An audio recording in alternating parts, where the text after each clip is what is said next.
इश्क ये है कि एक आशिक हुजूर के जब उनको तख्ते दार पे चढ़ाया गया तो उनके बदन में नेज़े भोंके गए, बर्छियां गाड़ी गई, तड़पा तड़पा के मारने का प्लान था। उन्होंने फौरन सदा दी, या रसूल अल्लाह, अपने आशिक का हाल देख लें। सहाबी की कहानी है, वो कहते या रसूल अल्लाह, अपने आशिक का हाल देख लें। इतनी बात जब कही है ना, अल्लाह अकबर, वो कहाँ थे, हुजूर कहाँ थे? खंजर चले किसी पे तड़पते हैं हम अमीर, सारे जहां का दर्द हमारे जिगर में है। उन्होंने आवाज दी, हुजूर अपनी जगह से उठे और सामने वाली पहाड़ी पे आके खड़े हो गए। फिर उनके नेज़े लगते रहे, तीर लगते रहे, वो मुस्कुराते रहे।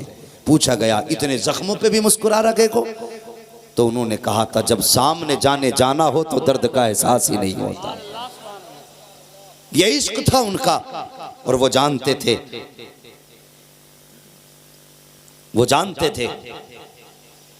कि हम हुजूर को आवाज देंगे तो हुजूर सुनेंगे, हुजूर को आवाज देंगे तो हुजूर हमारी सदा को सुनेंगे। वो इस बात को जानते थे। आज हम इस बात में झगड़ा कर रहे हैं। खुदा के वास्ते अब ये झगड़े खत्म करो, हुजूर को जैसा मानने का हक है वैसे मान लो, वरना झगड़ा हमारा भी किसी से नहीं है। किसी ने जमीन हमारी नहीं हड़पी है, किसी ने जायदाद पे कब्जा नहीं किया है। तकलीफ इस बात की है, उम्मत आज तक इसी में लड़ती रह गई। हुजूर को क्या खबर है क्या नहीं। अगर खबर ना होती तो हजारों बरस पहले कयामत की निशानियां बता देते। अगर खबर ना होती तो कयामत कब आएगी ये हुजूर बता देते। वो भी तो कह देते कि इसका इल्म सिर्फ अल्लाह को है, मैं नहीं जानता। लेकिन जो निशानियां बता रहा है वो कयामत कब आएगी ये भी बता रहा है। इसलिए खुदा रहा, हुजूर की जात पे झगड़ा ना करो, हुजूर की जात पे झगड़ा ना करो। हुजूर की जात झगड़े के लिए नहीं, हुजूर की जात इत्तेहाद के लिए है, हुजूर की जात इत्तेफाक के लिए है। और लोग कहते हैं यार सब कलमा पढ़ने वाले हो, फिर इत्तेफाक क्यों रही है? तो सीधी सी बात है, तुम भी हुजूर को ऐसा मानो जैसा अबू बकर ने माना है, जैसा हुजूर को उमर ने माना है, जैसा हुजूर को उस्मान गनी ने माना है, जैसा उस्मान को मौला अली ने माना है, वैसा मान लो, इख्तलाफ भी खत्म हो जाएगा। तुम भी ऐसा मानो जैसा हुजूर के सहाबा ने माना है, और इतना कह दो मैं मुजरिम हुआ का, मुझे साथ ले लो कि रास्ते में है जा बजा थाने। नारे तकबीर, नारे रिसालत, मसलके आला हजरत, मसलके आला हजरत, हजरत अल्लामा मुफ्ती हम्माद साहब किबला, हजरत अल्लामा मुफ्ती हम्माद साहब किबला। नारे तकबीर, नारे रिसालत। वो लोगों, हुजूर से इश्क करो, हुजूर से वफा करो। समझ रहे मेरी बात? आप मुझसे प्यार भी करें और मेरे अंदर खामियां तलाश करें तो लोग कहेंगे ये तेरा प्यार झूठा है। आप हुजूर से मोहब्बत करें और उनके अंदर कमियां तलाश करें तो फिर हम दावे में कितने सच्चे हैं अपने, हमें खुद गौर करना है। गाली देना मेरा काम नहीं है, मेरा काम सीधी बात समझा देना है। हाँ, अगर कोई जन्नत में गया तो मेरे बाप का कुछ नहीं जाएगा, कोई दोज़ख में चला गया तो मेरा कुछ बिगड़ने वाला भी नहीं है। हाँ, सबको अपनी अपनी कब्र में लेटना है। हुजूर से प्यार करो, हुजूर से वफा करो, हुजूर से सच्चा इश्क करो। वो हमने तो कोई कीमत ही नहीं लगाई हुजूर के इश्क की, लोगों ने कितनी बड़ी बड़ी कीमतें लगाई हैं। अल्लाह अकबर, कौन नहीं जानता है हुजूर के इश्क में। हज़रत बिलाल की आप ज़िंदगी देखें, कोई दुख नहीं उठाया हमने। आज हम कह देते हैं, आज सोचते हैं जर्दा खाना की, ये हुजूर का इश्क है। बिरयानी उधेड़ना, ये हुजूर का इश्क है। 11वीं में जाके पलेटे तोड़ना लड़ना, ये हुजूर का इश्क है। हमने इसको इश्क का मैयार बना दिया। डेगों पे लड़ गए, कई जगह सर फूट के 11वीं में, कहा किसरिए का जर्दा ना मिला। ये हालात है हमारे, खुद ही पकाते हो, खुद ही लड़ जाते। ये इश्क नहीं, ये तबर्रुक है। इतना मिल जाए तब भी बरकत वाला, और इतना मिल जाए तब भी बरकत वाला। हाँ, अल्लाह खैर करे, समझाना मकसद है। और थोड़ा सा अकल से काम किया करो। 11वीं में मस्जिद में लड्डू बंटते हैं, किसी को ना मिले ना तो कहते इमाम साहब ने कम मगाए होंगे। अब बताइए कम क्यों ना पड़ेंगे? अमीर है तो 11 रुपए दे रहा, गरीब है तो भी 11 ही दे रहा, बीच का है तो भी 11 ही दे रहा। बताओ ये 11 रुपए हैं क्या? हैसियत अगर कहो कि 11वीं की निस्बत से 11 रुपए हैं तो फिर 1100 भी तो 11वीं की निस्बत से होते हैं। अगर हैसियत 1100 देने की है तो 1100 दे, 11,000 की हैसियत है 11,000 दे। लेकिन करते क्या है, हर घर से 11 रुपए आए और 11 रुपए में कितने लड्डू मिलते हैं? अल्लाह सलामत रखे। कुछ लोग जानते हैं कितने मिलते हैं, कितने? 2। मान लो अगर एक एक भी बटा तो हमने मस्जिद में दिए 11 रुपए, हमारे घर से गए 6 बच्चे लेने। बताइए अंदाजा है कोई? 11 रुपए के 2 लड्डू मिले, 6 लोग लेने पहुंच गए, तो जो हमने दिया था 2 लड्डू तो हमारे मिल गए, बाकी के 4 कहां से आएंगे? इमाम साहब अपना गल्ला बेचें, महीने की तनख्वाह दें, लड्डू पूरे करें। गलत कह रहा हूं मैं? ये सही बात कह रहा हूं। तो ख्याल करें 11वीं को 11वीं के तरीके से मनाया करें। हाँ, लेकिन जिम्मेदारी इमाम ही है बेचारा कि लड्डू बचा लिए होंगे, पैसे निकाल लिए होंगे। कितने तो इतने अक्लमंद हैं, इतने अक्लमंद हैं, इधर मस्जिद में पैसे आने शुरू, वो कॉपी लेके बैठ जाते हैं। है तुम्हारे गांव में भी? अल्लाह सलामत रखे। तो क्यों है कॉपी? हमने लिखा इमाम साहब 10 रुपए जेब में न सरकार लें। अगर तुम्हें इतना एतमाद नहीं, जो मुसल्ले पे खड़ा है वो 10 रुपए चुराएगा, तुम्हारी नमाज हो जाएगी? एक चोर के पीछे नमाज हो सकती है? अगर नहीं हो सकती तो फिर नमाज छोड़ या फिर कॉपी छोड़। खुद भूल जाएगा 10 रुपए लिखना और कह देगा यार हिसाब में गड़बड़ी है। या एक के अगर इमाम ने 2 बार ऐलान कर दिया, उन्होंने डबल चढ़ा दिए, तो कहता 20 रुपए ज्यादा हो रहे थे, वो कहां है? तो ये खुराफाते करने का काम रह गया हमारा। इस दिन के लिए बचे थे हम। अगर अब भी नहीं सुधरेंगे तो कब सुधरेंगे? इश्क करो, हुजूर से वफा करो, हुजूर से प्यार करो और हर आलिम का एहतराम ये सोच के किया करो ये मेरे हुजूर के इल्म का वारिस जा रहा है। इस नियत से किया करो और हुजूर से इश्क करो। इश्क क्या है कभी समझा ही नहीं। हमने तो जर्दा खा लिया तो हो गए मुसलमान, बिरयानी खा ली तो हो गए मुसलमान। और उनसे पूछो जिन्होंने कीमतें चुकाई हैं इश्क की। अल्लाह अकबर। हजरत बिलाल को कोई नहीं जानता है, बच्चा बच्चा हजरत बिलाल को जानता है। एक एक बच्चे से पूछो बिलाल कौन है, तो कहेगा हुजूर का आशिक है बिलाल। कौन है? हुजूर का दीवाना है बिलाल। इश्क कैसा बिलाल का। अल्लाह अकबर। जब कोड़े मारे जाते थे ना, अहद अहद की सदाएं निकला करती थी। आपको तकते दहकते हुए कोयलों पर लिटाया जाता।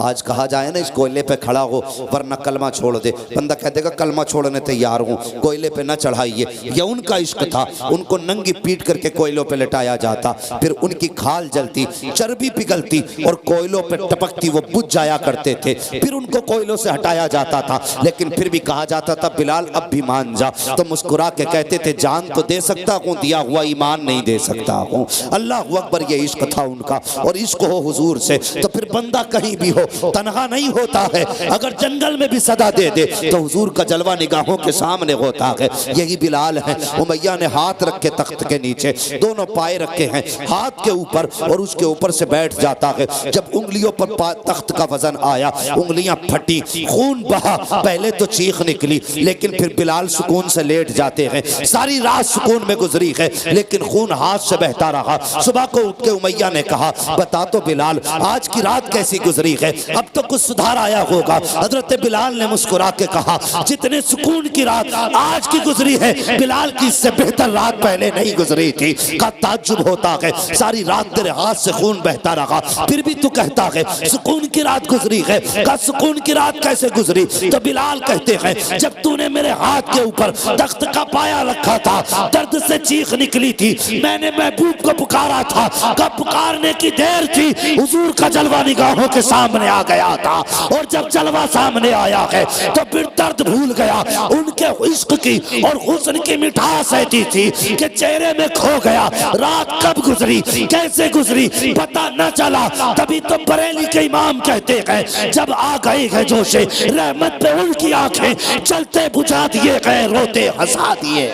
नारे तकबीर, नारे रिसालत, उलमाए अहले सुन्नत, मसलके आला हजरत, नारे तकबीर, नारे रिसालत। हाँ, आशिकों ने इश्क की कीमत चुकाई है। और लोग कहते हैं कोई वजीफा बता दो हुजूर का ख्वाब में दीदार हो जाए। हैं, फ्री में ही देखना चाह रहा हुजूर को, फ्री में ही पूरी जिंदगी मेड़े काटता रहा, अब हुजूर दिखा दो इसे। इतना सस्ता है हुजूर का दीदार। पता कब होता है दीदार हुजूर का? जब दिल टूटता है इश्क में हुजूर के, तब दीदार होता है। अगर चाहते हो ना हुजूर जीते जागते दीदार कराएं तो सबसे पहला काम तो ये कि हुजूर पे दुरूद कसरत से पढ़ा करो। और दूसरी बात, कभी हुजूर के लिए दुख उठा के देखो। जब तुम दुख उठाओगे, खुदा की कसम आवाज देने की जरूरत नहीं है, हुजूर खुली आंखों से आपको अपना दीदार अता करेंगे। हाँ, लेकिन इश्क तो होना चाहिए हुजूर से। हुजूर के नाम पे कुछ तकलीफें तो हम भी उठाएं।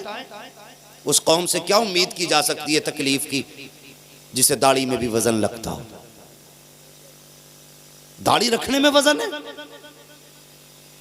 हम कहते हैं हुजूर का दामन नहीं छोड़ेंगे, और काम क्या करते हैं? चेहरे पे दाढ़ी नहीं छोड़ेंगे, जुम्मे के जुम्मे साफ करा रहा। अगर कहीं टीचर बन गया तो रोज रगड़ के जा रहा। ये बाल नहीं आना चाहिए।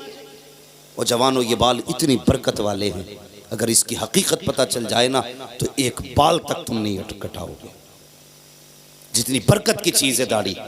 मैंने तो यहां तक बुजुर्गों को फरमाते सुना, अगर सुन्नी सही अकीदा कब्र में जाता है दाढ़ी लेकर के, फरिश्ते आते हैं ना हिसाब सवाल करने के लिए, जब फरिश्ता कफन उठाता चेहरे से, सुन्नी सही अकीदा है ना तो चेहरे की दाढ़ी देख के ना ढक देता है। दूसरा कहता क्या बात है हिसाब नहीं लेना? तो कहता मुझे हया रही गई, इसके चेहरे पे मुस्तफ़ा की सुन्नत मौजूद है। ये इस दाढ़ी की बरकत है, इस दाढ़ी की बरकत। और फरमाया गया अगर दाढ़ी में सफेद बाल बन गए और उस बालों को लेके मर गए तो कब्र में अंधेरा नहीं होगा। उसके सफेद दाढ़ी के बालों से अल्लाह उसकी पूरी कब्र को रोशन फरमा देगा। लेकिन सफेद की फजीलत है तो बंदा कोई नील लगाए घूम रहा दाढ़ी में, कोई गेरू लगाए घूम रहा, कोई काली पीली करे घूम रहा। और भाई ये जितनी सफेद होती है उतनी खूबसूरती बढ़ाया करती है। हाँ, नहीं लगता ऐसा? ऐसा लगा है कुछ तो मेहंदी लगा के भूल ही जाऊं कई साल तक के लिए, तो निरी मैली सी लगने लगती है। ऐसा लगता है जैसे ने मुंह ही नहीं धोया। वो अल्लाह के बंदे, सफेद थी तो खूबसूरत तो लगती, तो इसे सफेद रखा करो। सफेद नाजायज नहीं है मेहंदी लगाना। कभी ये ना समझे कि मौलवी नाजायज कह के गया, जायज है। लेकिन जो हुस्न सफेदी में है ना वो किसी रंग में नहीं है, किसी रंग में नहीं है। तुम देख लेना, दो बुजुर्ग बैठा लेना, एक नीली रंग के लाया हो, दूसरा सफेद लिए बैठा हो, फिर देखना नूर की बारिश किसके चेहरे पे हो रही है। ये सफेदी अल्लाह की तरफ से बुजुर्गी का ऐलान है। तो चेहरों पे दाढ़ियां सजाएं नौजवानों, फिर इसकी बेपनाह बरकतें हैं, बेपनाह बरकतें हैं। और हुजूर के नाम पे दाढ़ी रखो, हुजूर के नाम पे, फिर देख खुदा की कसम अल्लाह के करम से हुजूर तुझ पे कितने मेहरबान होते हैं। हम दाढ़ियां ही नहीं रख सकते, जुम्मे के जुम्मे कटवा रहे हैं। अगर कोई बंदा, वो था ना एक शख्स ने कार्टून बनाया था, तो हम मजम्मत करते हैं, गलत किया मिल जाए तो गर्दन काट दें उसकी, ये इश्क है। मगर बात ये है हम कार्टून बनाने वाले पे इतने नाराज, और जो रोज दाढ़ी मुंडा के नाली में फेंकते हैं, क्या उन्हें हुजूर की सुन्नत याद नहीं आती? ख्याल करें, चेहरे रौनक पा जाते हैं जब चेहरे पे दाढ़ी आती है। तो नौजवानों कोशिश करो, ये मत सोचना, लोग कहते हैं शादी नहीं होगी भाई दाढ़ी रख ली तो। क्यों? ये जितने दाढ़ी वाले इनमें से कोई ऐसा है जिसकी ना हो रही हो? कभी शादियां दाढ़ी से नहीं रुका करती, फर्क ये है, अगर चेहरे पे दाढ़ी होगी ना तो दाढ़ी की बरकत से तेरे घर में जो आएगी नचनिया नहीं आएगी, बल्कि तेरे बिस्तर पे कनीज़े फातिमा ज़हरा चल के आएगी।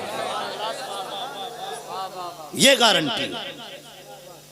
अगर चाहते हो कि तुम अच्छी नस्ल को अच्छी गोद दो तो फिर चेहरों पे दाढ़ियां सजा लो। ये खुद ऐसा एंटिक है कि शैतान औरत तुम्हारे करीब आ ही नहीं सकती, इसलिए दाढ़ी की बरकत भी है। तो सजाएंगे इंशाल्लाह चेहरों पे दाढ़ी, कोशिश करें हुजूर की सुन्नत से प्यार करेंगे और चेहरे पे दाढ़ी सजाएंगे। और जवानी में भी मरे ना तो इस शान से मर के जाएंगे। अगर चेहरे से कफन हटा दें फरिश्ते, हुजूर देख के मुस्कुरा के कह दें सोने दो, देखते नहीं वो सीने पे मेरी सुन्नत रख के ला रहा। इसलिए जरूरी है। हाँ, मूछें कटवाओ, ये हुक्म है, दाढ़ी बढ़ाओ, मूछें पस्त कराओ।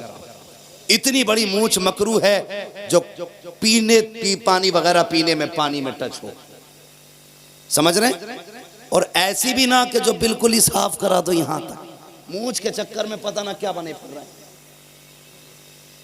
हाँ, मूछ का तसव्वुर ही अलग ले लिया लोगों ने, यहां तक मार गए, ऐसा लग रहा है नकली लगाए घूम रहे हैं। हाँ, तो मूछे पस्त कराने का हुक्म है, मुंडाने का नहीं।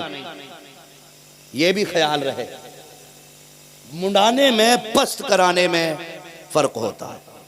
मुंडाना यह होता है उस तरह से, पस्त कराना छोटी करो जितनी हो सके काट के। तो कोशिश करें हर बंदा चेहरे पे दाढ़ी सजाए। और मैं कई सर देख रहा हूं जिन पे टोपियां नहीं है। अल्लाह तौफीक दे तो 1800 की पैंट लेके आओ ना तो 18 रुपए की टोपी जरूर ले आना। अगले प्रोग्राम में कभी हाजिरी हो ना तुम्हारे गांव में, नसीब से तो अल्लाह करे सबके सर पे टोपियां होनी चाहिए। बोलो इंशाअल्लाह। ओ शर्मा मत जवान, शर्माने की बात होती तो मैं खड़ा करके कहता टोपी कहाँ है। कोई बात नहीं, भूल गए, लेकिन आइंदा जलसे में जाते वक्त टोपियों का ख्याल रखें और हर वक्त टोपियां ओढ़ा करें। ये शिकायत करते हैं ना कि हमारी माँ बहनें दुपट्टा नहीं ओढ़ती, मैं अक्सर ये बात कहता हूँ, जब से जवान ने टोपियां छोड़ दी औरतों ने दुपट्टे छोड़ दिए। आप टोपी ओढ़ना शुरू कर दो, बेटियां दुपट्टे ओढ़ना शुरू कर देगी।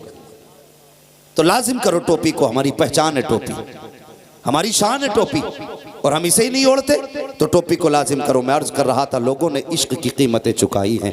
अल्लाह अकबर। तारीख़ में एक नाम आता हज़रत ज़ुनैरा का, हुजूर से इश्क किया। अल्लाह अकबर। हज़रत ज़ुनैरा ने जब इश्क किया ना हुजूर से, हज़रत उमर उस वक्त तक ईमान नहीं लाए थे जब इन्होंने कलमा पढ़ा था। जब कलमा पढ़ा ना तो हज़रत उमर को पता चल गया। बुलाया हज़रत ज़ुनैरा के मालिक ने, कहा देखो उमर ये कलमा पढ़ चुकी है। हज़रत उमर ने दुर्रे मारना, कोड़े मारना शुरू किए, या जो आपके पास चीज़ें थी मारने की उनसे मारना शुरू किया। अगर बात करें कि ये कोड़ा तो सल्तनत में था, लेकिन उस वक्त रिवाज था कोड़े मारने का, तो उस वक्त भी कोड़े मौजूद थे। जिस तरह से भी आपसे मारा गया, जब मारते मारते थक गए तब हज़रत ज़ुनैरा ने कहा था उमर पानी पी लो, फिर मारो। हज़रत उमर ने पानी पिया, फिर मारा, कहा कलमा छोड़, लेकिन कलमा नहीं छोड़ा। अल्लाह अकबर। वक्त गुजरता गया, हज़रत ज़ुनैरा ने कलमा नहीं छोड़ा। एक दिन आप गुजर के जा रही हैं गली से, सामने से अबू जहल आ रहा था। जैसे हज़रत ज़ुनैरा को आते देखा, हज़रत ज़ुनैरा को करना क्या था कि अबू जहल आ रहा है, आहिस्ता हो जाना चाहिए था हुजूर का नाम ज़बान पर, लेकिन जब हुजूर के दुश्मन को आते देखा फिर आहिस्ता नाम नहीं लिया बल्कि जोर से हुजूर का नाम लेना शुरू कर दिया। अबू जहल को जलाल आ गया, करीब आया, कहा तुझे डर नहीं लगता? कहा किस बात का डर कि तू मेरे सामने मेरे दुश्मन का नाम ले रही है? कहा तू क्या करेगा? कहा जान ले सकता हूँ। तो उसने कहा था, हज़रत ज़ुनैरा बोली, ओ जालिम सिर्फ जान ले सकता है लेकिन दिया हुआ मुस्तफा का इश्क ईमान नहीं ले सकता है।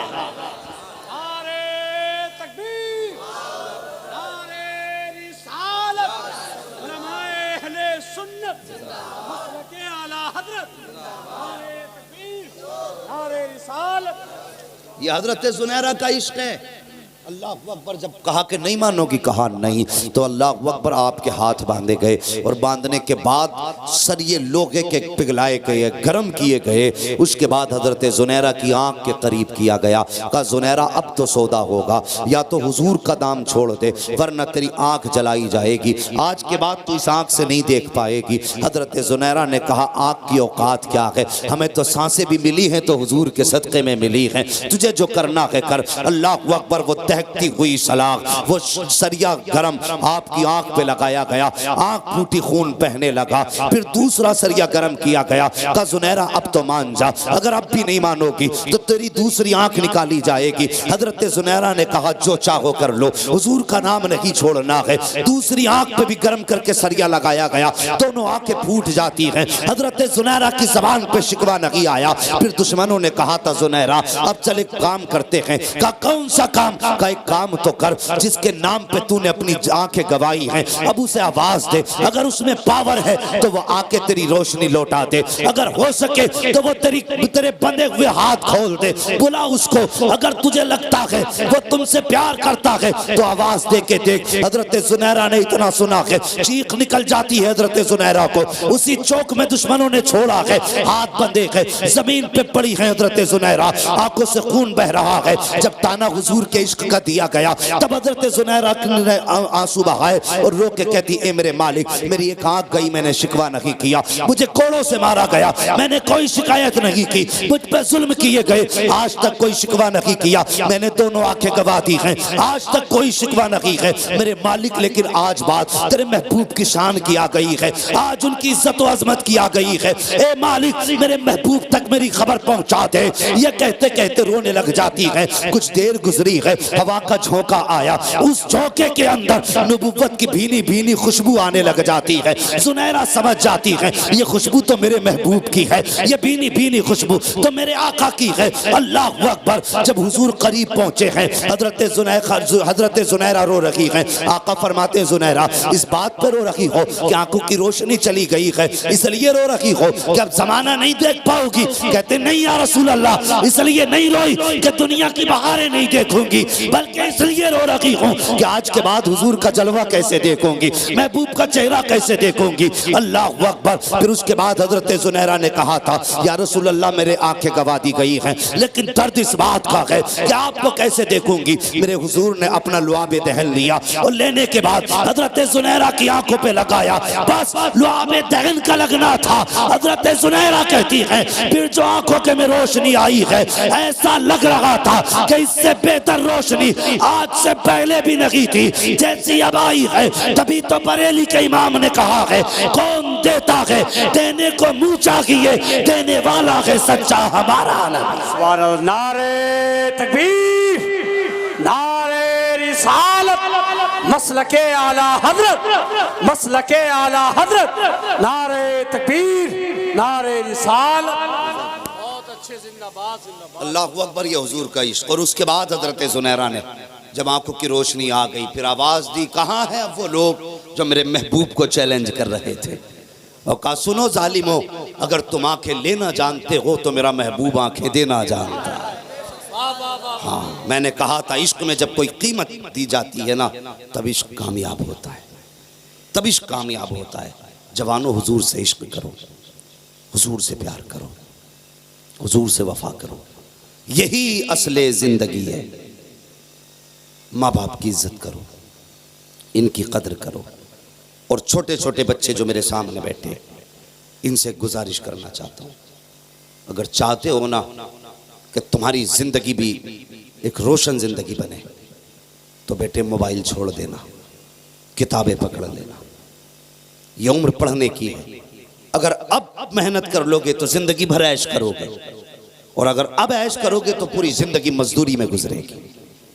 तुम्हारी मर्जी है ये 20 साल मेहनत में गुजारने हैं या आगे के 40 साल मेहनत में गुजारने हैं। पढ़ें और आगे बढ़ें। अब दौर तोपों का नहीं है, दौर तलवारों का नहीं है। जो ये चीजों का इस्तेमाल करते हैं यकीनन वो आतंकवादी होते हैं, चाहे वो किसी भी धर्म के हों, किसी भी मजहब के हों। अगर आज कोई किसी पे जुल्म करता है इन चीजों के जरिए तो वो खुद आतंकवादी है। और दुनिया जानती है आतंक कौन फैला रहा है। लेकिन हम सिर्फ इतना कहना चाहते हैं, अब लड़ाई कलम की है। जिसके पास जितनी तालीम होगी वो कौम उतनी ही आगे जाएगी। अगर आपके पास तालीम नहीं तो आप भूल जाइए, आप अपने घर भी बचा पाएंगे, घर भी नहीं बचा पाएंगे। इसलिए जरूरी है पढ़ें, आगे बढ़ें। बच्चों मोबाइल एक तरफ फेंक दो, एक तरफ डाल दो। आज मांग के चलाते हो, काबिल बन गए तो मोबाइल नहीं कंप्यूटर तुम्हारे आगे पीछे फिरेंगे। इसलिए पढ़ें बच्चे, कोशिश करें तालीम पे ज्यादा से ज्यादा ध्यान दें और अच्छे से अच्छा रिजल्ट लाएं। और गांव वालों को एक मशवरा दे के जाना चाहता हूं।